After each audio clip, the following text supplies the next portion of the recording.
마음이 담긴 찬양을 기뻐 받으셨으리라고 믿습니다. 감사합니다. 자, 오늘 함께 보실 말씀을 함께 보도록 하겠습니다. 베드로전서 4장 1절에서 6절 말씀입니다.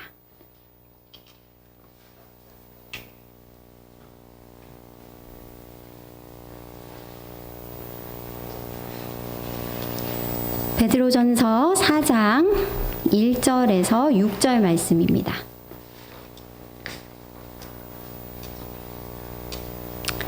다 찾으셨으면 한 절씩 교독하도록 하겠습니다. 그리스도께서 이미 육체의 고난을 받으셨으니 너희도 같은 마음으로 갑옷을 삼으라. 이는 육체의 고난을 받은 자는 죄를 그쳤음이니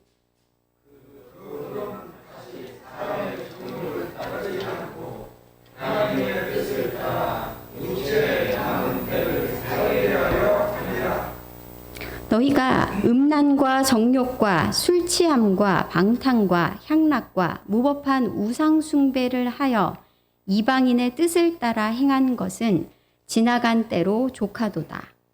이러므로 너희가 그들과 함께 그런 극한 방탕에 달근질하지 아니하는 것을 그들이 이상히 여겨 비난하나 그들이 산자와 죽은 자를 심판하기로 예비하신 이에게 사실대로 고하리라. 이를 위하여 죽은 자들에게도 복음이 전파되었으니 이는 육체로는 사람으로 심판을 받으나 영으로는 하나님을 따라 살게 하려 함이라. 아멘. 오늘 육체의 남은 때를 하나님의 뜻을 따라라는 제목으로 베드로전서 4장의 본문 말씀을 함께 살펴보고자 합니다. 오늘 본문에서 베드로가 우리에게 주는 권면을 이해하기 위해서는 이 육체와 영의 싸움을 이해해야 합니다. 베드로는 이 베드로전서 전체에서 이 육체와 영의 싸움에 대해서 이야기했습니다. 한번 그 부분을 살펴보면 좋겠습니다. 베드로전서 1장 23절 말씀입니다. 1장 23절입니다. 1장 23절 한번 같이 읽어보겠습니다. 시작. 너희가 거듭난 것은 썩어질 씨로 된 것이 아니요 썩지 아니할 씨로 된 것이니 살아있고 항상 있는 하나님의 말씀으로 되었느니라. 베드로는 우리 속에 하나님의 말씀의 씨가 심겨졌다. 복음을 듣고 예수를 구주로 영접한 사람은 하나님의 생명이신 그 말씀이 우리 속에 심겨져서 우리가 다시 태어났다, 거듭났다 라고 얘기합니다.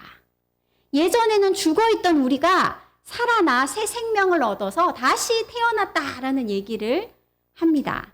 그리고 좀 전에 읽은 23절의 바로 위에 절인 22절을 보시면 베드로는 이렇게 얘기합니다. 너희가 진리를 순종함으로 너희 영혼을 깨끗하게 하여. 하나님의 말씀을 받아들인 하나님의 생명의 말씀이 마음속에 심겨진 사람의 영이 어떻게 됐다라고 합니까? 깨끗하여졌다. 다른 표현으로 하면 태어났다. 산 영이 되었다라고 얘기합니다. 하나님을 모르는 사람들, 복음을 듣고 믿지 않는 사람들, 숨을 쉬고 살아가는 것 같은데 사실 그 영은 죽은 상태다라는 겁니다. 그런데 살아계신 하나님의 말씀이 그 심령에 심겨진 사람의 영이 어떻게 됐다고요? 살아났다, 깨끗해졌다라는 얘기를 합니다.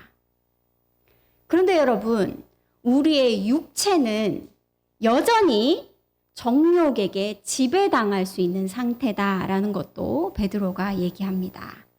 2장 11절 말씀 다 같이 함께 큰 소리로 읽어보도록 하겠습니다. 베드로전서 2장 11절 말씀을 다 같이 읽어보도록 하겠습니다. 시작. 사랑하는 자들아, 거류민과 나그네 같은 너희를 권하노니 영혼을 거슬러 싸우는 육체의 정욕을 제어하라. 아멘. 우리의 영이 드디어 살아났습니다. 새로운 영, 산 영이 되었습니다. 근데 지금 이 영이 무엇과 싸움을 벌이고 있다라고 얘기합니까? 우리 육체와 싸움을 벌이고 있다라고 얘기합니다. 육체는 정욕에게, 욕심에게 지배당합니다. 그래서 우리 육체와 영이 싸움을 벌이고 있다라는 겁니다. 예수 믿지 않는 사람들은 싸울 필요가 없습니다. 왜요? 영이 죽은 상태이기 때문에. 육이 원하는 대로, 육이 원하는 정욕을 따라, 욕심을 따라 열심히 살아가면 됩니다. 한 우물을 파고 열심히 살아가면 되는 겁니다. 그런데 복음을 받아들인 사람의 영이 살아나자 어떤 일이 일어나냐면 전쟁이 벌어진다는 겁니다. 하나님의 뜻을 따라 살고자 하는 영과 욕심을 따라 살고자 하는 육이 전쟁을 벌이는 상태에 놓이게 된다라는 겁니다. 근데 여러분, 저희가 몇 달 전에 배웠던 말씀인데요. 이 육과 영의 싸움에서 우리 스스로의 힘으로는 절대 이길 수 없다. 베드로가 말하는 단 하나의 열쇠가 무엇이었습니까, 여러분? 2장 2절 말씀입니다. 2장 2절 말씀 제가 읽어보겠습니다. 갓난아기들 같이 순전하고 신령한 젖을 사모하라. 이는 그로 말미암아 너희로 구원에 이르도록 자라게 하려 함이라. 하나님의 말씀이 심겨져서 우리가 다시 태어났습니다. 그런데 여러분, 갓난아기가 스스로의 힘으로 자랄 수 없는 것과 같이 태어난 우리의 영이 어떻게 자라서 성숙한 자가 된다라고 얘기합니까? 어떻게 거슬러 싸우는 이 육체의 정욕을 이길 수 있다라고 얘기합니까? 스스로의 힘으로는 할 수 없다. 갓난아기가 어떻게 해야 장성한 자로 자랍니까? 어머니의 젖을 먹음을 통해서. 날마다 하나님 앞에 나아가서 그 하나님의 지혜와 하나님의 말씀과 하나님의 생명을 받아 먹을 때에 우리의 영이 성숙한 자가 되어가고 욕심을 따라가는 육을 싸워 이길 수가 있다라는 얘기를 베드로는 했습니다. 자, 여러분, 이것이 이 땅을 살아가는 성도들의 삶의 모습입니다. 평안하고 잠잠하고 고요한 것이 아니라 날마다 영과 육의 싸움 안에 전쟁 앞에 놓여져 있는 삶이다라는 얘기를 하고 있습니다. 그런데 여러분, 오늘 말씀 속에서 베드로는 이 전쟁을 두고 고난이 하는 특별한 역할에 대해서 이야기합니다. 지금 육과 영이 싸움이 벌어졌는데, 전쟁이 벌어졌는데 이 상황에서 고난이 하고 있는 특별한 역할에 대해서 오늘 본문이 이야기하고 있습니다. 우리 본문 오늘 4장 끝부분에 보시면 이렇게 이야기합니다. 4장 1절 끝부분입니다. 육체의 고난을 받은 자는 죄를 그쳤음이니. 육체의 고난을 받으면 죄를 그쳤다라고 얘기합니다. 도대체 이게 무슨 말입니까? 베드로는 뒤에 덧붙여서 설명을 해주고 있습니다. 무슨 얘기인지. 2절 말씀을 다시 한번 다 같이 크게 한번 읽어보겠습니다. 시작. 그 후로는 다시 사람의 정욕을 따르지 않고 하나님의 뜻을 따라 육체의 남은 때를 살게 하려 함이라. 육체의 고난받은 자가 죄를 그쳤다라는 게 무슨 뜻이라고 설명하고 있습니까? 육체의 고난받은 자는 더 이상 육체의 욕심을 따라 사는 것을 멈추게 된다라고 얘기합니다. 육과 영의 싸움이 벌어졌는데 우리의 영이 힘을 얻어서 이 육의 정욕을 누르고 싸워 이겨야 되는데 우린 날마다 집니다. 육체의 욕심을 따라 살고자 하는 이 욕망이 너무나 커서 넘어지고 쓰러지고 지고 맙니다. 근데 오늘 베드로가 뭐라고 얘기하냐면 고난이 하는 특별한 역할을 이야기합니다. 육체의 고난받은 자는 더 이상 이 정욕을 따라 육체가 원하는 대로 사는 것을 멈추게 된다라는 얘기를 하게 됩니다. 그리고 오늘 베드로는 예수가 바로 이러한 삶의 모범이 되셨다라는 얘기를 합니다. 예수 그리스도가 우리가 살아가야 되는 이 삶의 모습의 모범이 되셨다라는 얘기를 하고 있습니다. 한번 그 말씀을 살펴보도록 하겠습니다. 3장 18절, 지난 설교 시간에 살펴봤던 본문인데요. 3장 18절 말씀을 제가 한번 읽어보겠습니다. 그리스도께서도 단번에 죄를 위하여 죽으사 의인으로서 불의한 자를 대신하셨으니 이는 우리를 하나님 앞으로 인도하려 하심이라. 육체로는 죽임을 당하시고 영으로는 살리심을 받으셨으니. 예수 그리스도께서 육체로는 고난받고 죽임을 당하시고 영으로는 살림을 받으사 우리를 하나님 앞으로 인도하여 가신다. 우리로 하여금 먼저 따라올 수 있도록 모범을 보이셨다라는 얘기를 베드로가 하고 있습니다. 같은 내용을 담고 있는 2장 21절 말씀입니다. 2장 21절 말씀, 눈도 조금씩 감기니까 다시 한번 다 같이 읽어보도록 하겠습니다. 2장 21절, 예수님이 어떤 모범을 보이셨는지 한번 읽어보겠습니다. 시작. 이를 위하여 너희가 부르심을 받았으니 그리스도도 너희를 위하여 고난을 받으사 너희에게 본을 끼쳐 그 자취를 따라오게 하려 하셨느니라. 아멘. 육과 영이 모두 살아서 서로 자기의 주장을 펼칩니다. 영은 하나님의 뜻을 살고자 하는 주장을 펼치고 육이 원하는 욕심을 따라 살고자 하는 주장을 펼칩니다. 서로 육과 영이 살아서 우리 안에서 전쟁을 벌입니다. 그런데 우리는 쉽게 육의 요구에 귀를 기울이게 됩니다. 육이 승리하는 일이 너무나도 자주 우리 삶에 일어납니다. 계속해서 이 싸움에서 우리는 패하면서 살아갑니다. 근데 베드로가 뭐라고 얘기하냐면 우리의 육체에 임한 고난이 육은 죽고 영이 살게 한다라는 겁니다. 예수 그리스도가 바로 그 모범을 보이셨다라는 겁니다. 육체로는 죽으시고 영으로 살아나시사 우리를 하나님 앞으로 인도하여 가신다. 예수 그리스도께서 너희를 위하여 먼저 고난을 받으사 너희로 하여금 본을 끼쳐 그 자취를 따라오게 하셨다라고 얘기합니다. 우리로 하여금 육체로 고난받고 죽임당하고 영으로는 영생의 부활을 얻으신 예수 그리스도의 모범을 따라 살게 하신다라는 얘기를 하고 있습니다. 오늘 본문 속에 사실은 베드로가 조금은 충격적일 수 있는 심판에 대한 이야기를 합니다.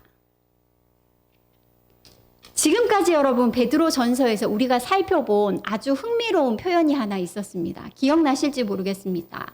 베드로가 본문 속에서 2번, 3번 정도 이야기한 문장인데요. 베드로가 뭐라고 얘기했냐면 선을 행함으로 고난받는 것이 악을 행함으로 고난받는 것보다 나으니라. 여러분 그 본문을 자세히 깊게 다루진 않았지만 우리가 그 본문을 2번 정도 읽었습니다. 베드로가 2번 정도 언급했거든요. 선을 행함으로 고난받는 것이 악을 행함으로 고난받는 것보다 나으니라. 이 말씀을 들으면 여러분 이해가 되십니까? 저는 이해가 안 됐습니다. 아니, 고난을 안 받으면 되지. 그게 나은 것이지. 선을 행함으로 고난받는 것이 악을 행함으로 고난받는 것보다 낫습니다. 이게 말이 되는 말입니까, 여러분? 저는 이해가 안 되더라고요. 고난 안 받는 게 나은 거 아닙니까?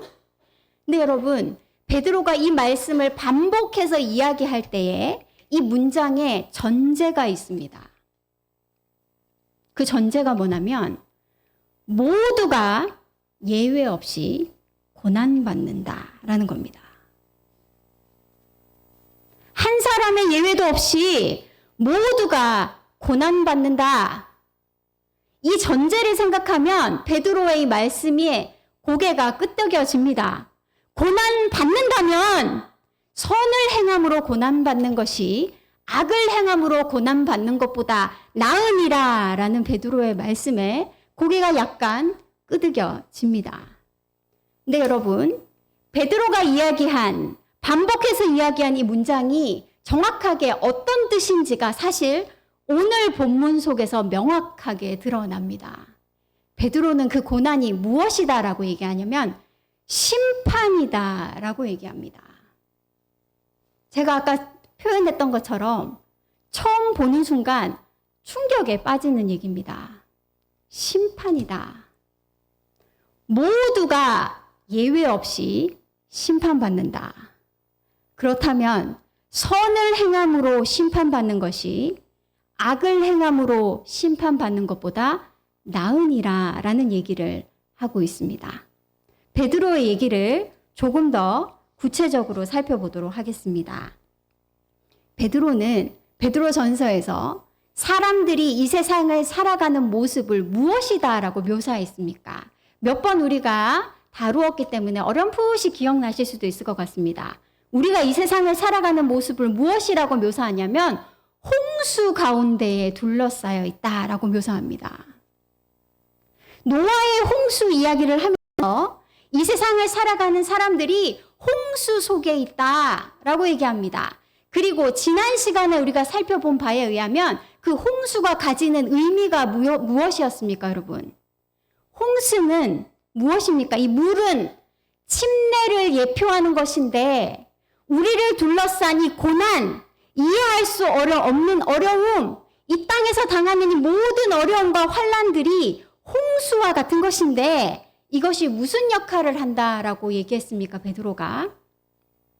마치 부정한 것을 씻는 물과 같이, 마치 모든 불순물이 섞여 있는 잡다한 것이 섞여 있는 광물이 연단하는 불을 지나 정결한 정금이 되는 것과 같이 우리를 둘러싼 이 홍수가 하는 역할이 무엇이냐면 우리의 믿음이 순금과 같은 정결한 믿음으로 성장케 하는 것.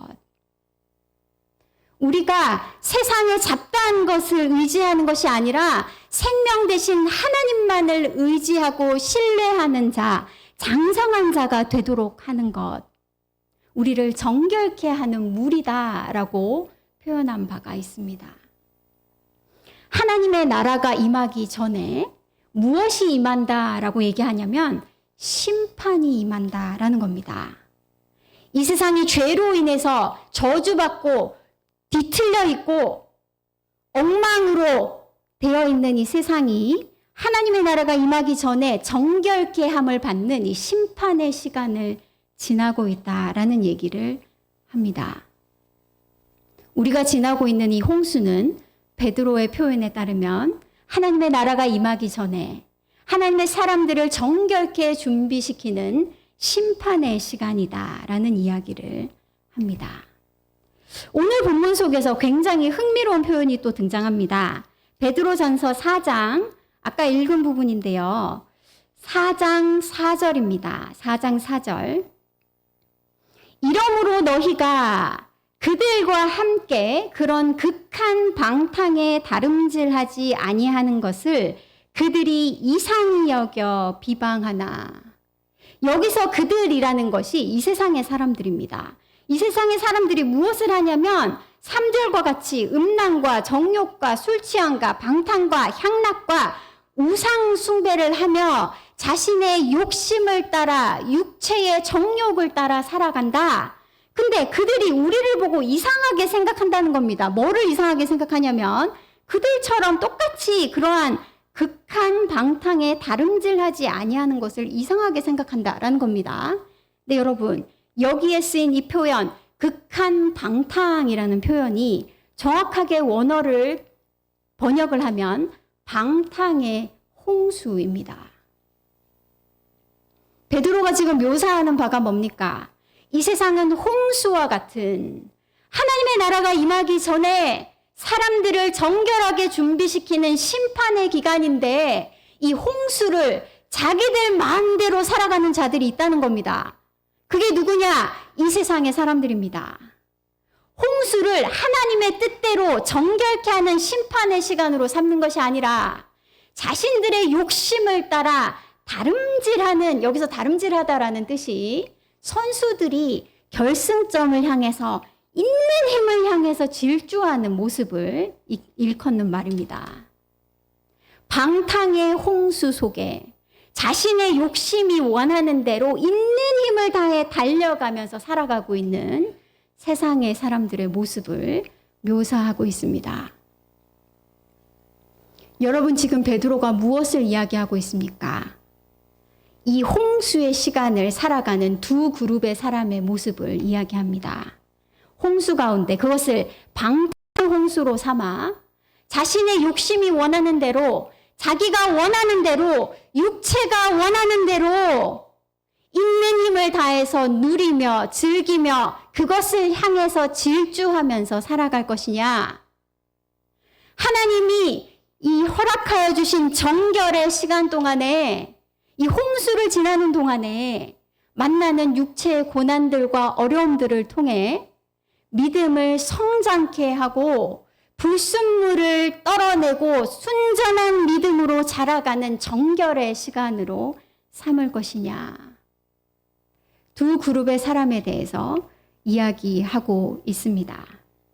오늘 본문 속에 5절 말씀에 베드로의 경고에 귀를 기울이기 바랍니다. 함께 5절을 큰 소리로 읽기 원합니다. 5절입니다. 시작. 그들이 산자와 죽은 자를 심판하기로 예비하신 이에게 사실대로 고하리라. 아까 말씀드린 베드로의 개념을 기억해 보시기 바랍니다. 베드로가 뭐라고 얘기했습니까? 선을 행함으로 고난받는 것이 악을 행함으로 고난받는 것보다 낫다. 오늘 본문의 표현에 의하면 선을 행함으로 고난 심판받는 것이 악을 행함으로 심판받는 것보다 낫다. 하나님이 허락하여 주신 이 육과 정욕의 심판의 기간 동안에 심판받기를 거부하고 정욕을 따라 방탕의 홍수 속에 자기 마음대로 살아가는 자들은 그럼 심판을 받지 않습니까? 오늘 5절 말씀에 무엇이라고 얘기합니까? 그들이 맞닥뜨릴 심판은 마지막 때 하나님의 심판대 앞에서 받을 심판이다. 모두가 심판받는다는 겁니다. 그런데 그 심판을 하나님이 허락하신 이 홍수의 기간 동안에 내 육과 정욕이 심판받는 이 시간 동안에 믿음이 준비되어지고 정결해지고 하나님을 따라 사는 시간, 그 심판을 지금 받을 것인가? 선을 행하며 고난받을 것인가? 아니면 내 육체가 원하는 대로, 정욕이 원하는 대로 방탕의 홍수 속에 즐기며 누리며 질주하다가 하나님의 심판대 앞에서 심판받을 것인가? 악을 행함으로 고난받을 것인가? 베드로는 둘 중에 선택하라라는 엄중한 말씀을 선포하고 있습니다. 6절 말씀 함께 읽기 원합니다. 다 같이 읽겠습니다. 시작. 이를 위하여 죽은 자들에게도 복음이 전파되었으니 이는 육체로는 사람으로 심판을 받으나 영으로는 하나님을 따라 살게 하려 함이라. 5절에 하나님의 심판대 앞에서 받을 심판에 대해서 얘기했습니다. 그것 때문에 이를 위해서 죽은 자들, 노아 홍수 때에 그들, 지금은 다 죽은 자들, 그들에게도 복음이 전파되었다는 겁니다. 방탕의 홍수 속에 욕심을 따라 마음대로 살지 말고 구원의 방주로 나아오라라는 복음이 그들에게도 전파되었다는 겁니다. 그래서 그들도 육체로는 심판받으나 영으로 구원받게 하기 위한 복음이 전파되었다는 겁니다. 동일한 복음이 오늘 우리에게도 선포되고 있습니다.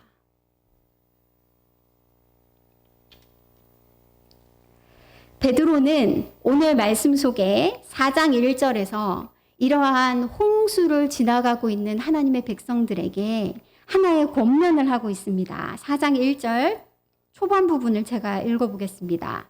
그리스도께서 이미 육체의 고난을 받으셨으니 너희도 같은 마음으로 갑옷을 삼으라. 그리스도가 육체의 고난 받으시면서 가지셨던 그 마음, 그 같은 마음을 이 홍수를 지나는 우리에게 그 마음을 갑옷으로 삼으라 라고 권면하고 있습니다. 예수 그리스도께서 육체의 고난 받으실 때에 어떤 마음으로 그 홍수를 지나셨습니까? 2장 부분에 나왔습니다. 예수 그리스도는 매 맞으면서도 그 악을 악으로 욕을 욕으로 갚지 않으셨습니다. 악하고 욕하는 그들을 긍휼히 여기시고 자신이 당하는 고난을 통해 그들도 하나님을 알 수 있기를 소망하고 바라는 마음을 가지셨습니다. 예수 그리스도는 억울하게 선을 행하다가 받는 고난 가운데서도 하나님께서 공평한 심판자 되심을 신뢰하는 마음으로 그 고난을 지나셨습니다.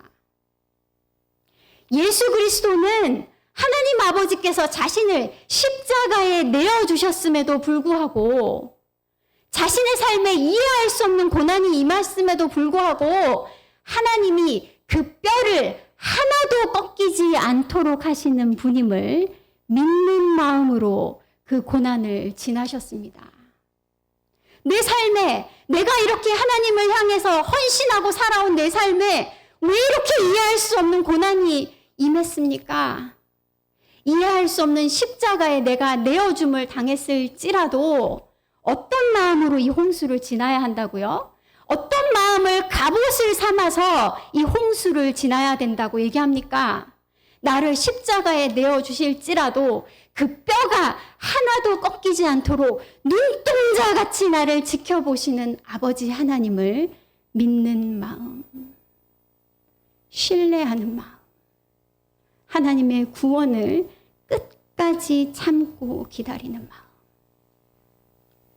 그 마음으로 갑옷을 삼아 이 홍수와 같은 심판의 시간을 지나야 한다라고 얘기합니다. 오늘은 부활주일입니다. 예수 그리스도께서는 십자가에 죽음을 당하시고 부활하셨습니다. 예수 그리스도께서 죽으시고 부활하심을 통해 우리의 죄짐을 지시고 우리가 받아야 될 고난을 당하셨습니다. 부활주의를 통해서 그 은혜를 감사하고 찬양합니다. 그런데 오늘 베드로는 예수 그리스도의 죽음과 부활이 가진 또 다른 중요한 의미에 대해서 이야기합니다. 예수의 죽음과 부활은 우리를 위한 모범이다라고 얘기합니다. 예수가 먼저 그 육체의 고난을 받아 죽으시고 생명에 들어가신 것처럼 우리도 이 홍수를 지나며 죽어야 부활에 들어간다라는 사실을 예수께서 먼저 보여주셨다라는 것입니다. 예수와 함께 우리는 이 홍수를 건너고 있습니다. 방주에 올라타 있습니다. 예수와 우리는 한 몸입니다. 그리고 이 방주를 탄 우리는 날마다 이 죽음과 부활을 경험하며 이 심판의 시간을 지나가야 합니다. 침례받듯이 물속에 들어가 내가 완전히 죽어지고 새로운 생명을 받아 물속에서 올라오듯이 우리는 예수님과 한 몸이 되어서 날마다 우리의 삶에 임하는 고난과 어려움을 무엇으로 삼아야 됩니까? 내가 죽는 기회로 삼아야 됩니다. 내 육과 내 육의 정욕이 심판받는 시간으로 삼아야 됩니다. 나의 믿음의 불순물이 떨어져 나가고 내 믿음이 정금과 같은 믿음이 되는 기회로 삼아야 됩니다. 이렇게 예수와 함께 십자가에 못 박히는 자만이 예수의 부활의 생명에 참여하는 자가 됩니다. 여러분, 오늘 베드로의 말씀에 귀 기울이시기 바랍니다. 오늘 본문의 말씀에 속하진 않았지만 7절 말씀, 이어지는 7절 말씀에 베드로는 간절하게 외칩니다. 만물의 마지막이 가까이 왔으니 그러므로 너희는 정신을 차리고 근신하여 기도하라. 하나님의 심판대의 시간이 가까이 왔다라는 겁니다. 우리에게 남겨진 이 육체의 시간, 육체의 남은 때가 얼마인지 모릅니다. 젊다고 늦게 가고 나이가 많다고 먼저 갑니까? 모릅니다. 하나님이 우리에게 남겨주신 이 육체의 남은 때가 얼마인지 모릅니다. 그러나 여러분, 오늘 베드로의 메시지에 귀를 기울이시기 바랍니다. 하나님 아버지의 뜻이 무엇입니까? 우리의 이 짧은 20년, 30년의 시간 동안 즐겁고 행복하고 평안하게 살기를 원하는 것이 아니라 하나님이 우리에게 원하시는 것은 그 하나님의 나라, 영원한 하나님의 나라를 우리에게 주기 원하십니다. 그 나라의 주인이 되기 위해, 그 나라의 왕이 되기 위해 이 육체의 삶 동안에 아버지 하나님의 뜻을 따라 내 육과 정욕이 심판받는 이 시간을 성실하고 충실하게 지나가야 합니다. 오늘 말씀에서 베드로는 이렇게 이야기합니다. 2절입니다. 그 후로는 다시 사람의 정욕을 따르지 않고 하나님의 뜻을 따라 육체의 남은 때를 살게 하려 하심이라. 우리에게 남은 이 육체의 때 동안에 하나님 아버지의 뜻을 따라 날마다 예수 그리스도의 방주를 타고 내가 죽고 예수와 함께 사는 부활의 은혜를 날마다 경험하는 저와 여러분이 되기를 원합니다. 아버지 하나님이 내 삶에 허락하신 고난 앞에 나를 사랑하지 않으십니까? 라고 손가락질하지 말고 영원한 하나님 나라를 주기를 원하시는 하나님 아버지의 뜻을 깨달아 아는 눈이 열리기를 간절히 소망합니다. 다 같이 말씀을 생각하시면서 찬송 드릴 텐데요.